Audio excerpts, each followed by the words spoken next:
Hello and welcome back to the lesson. The subject is governance and compliance audit.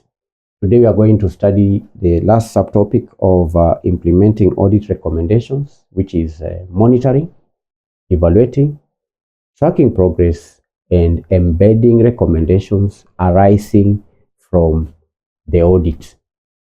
So the final phase candidates of a governance and compliance audit is not the report, but it is the integration of the audit report's findings into the organization's DNA. So this, as we have seen, is a continuous cycle of monitoring and evaluation that is designed to ensure that the new way of doing things doesn't revert to the old non-compliant habits. That's why towards the end here we'll be looking at how to embedding, incorporating these recommendations into the entire system of the organization.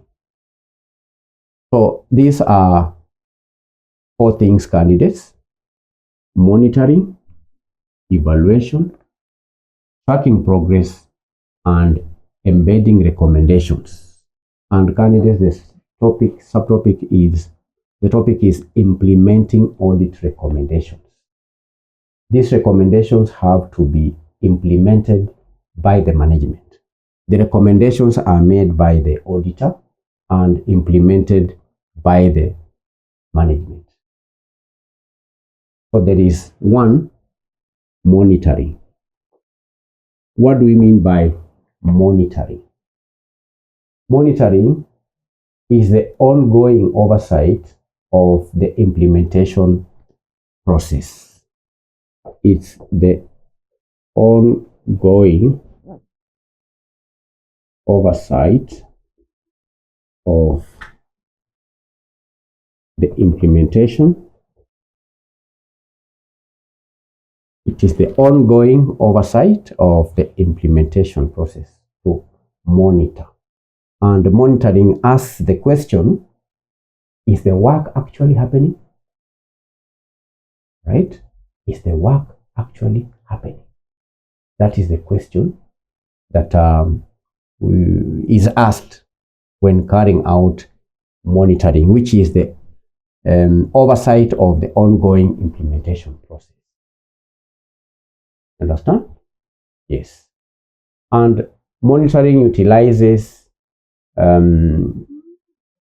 tracking.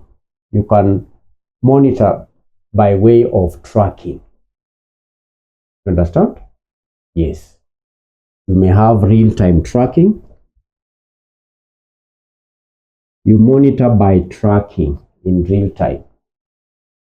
You can utilize a centralized audit action tracking system where departmental heads update on their progress.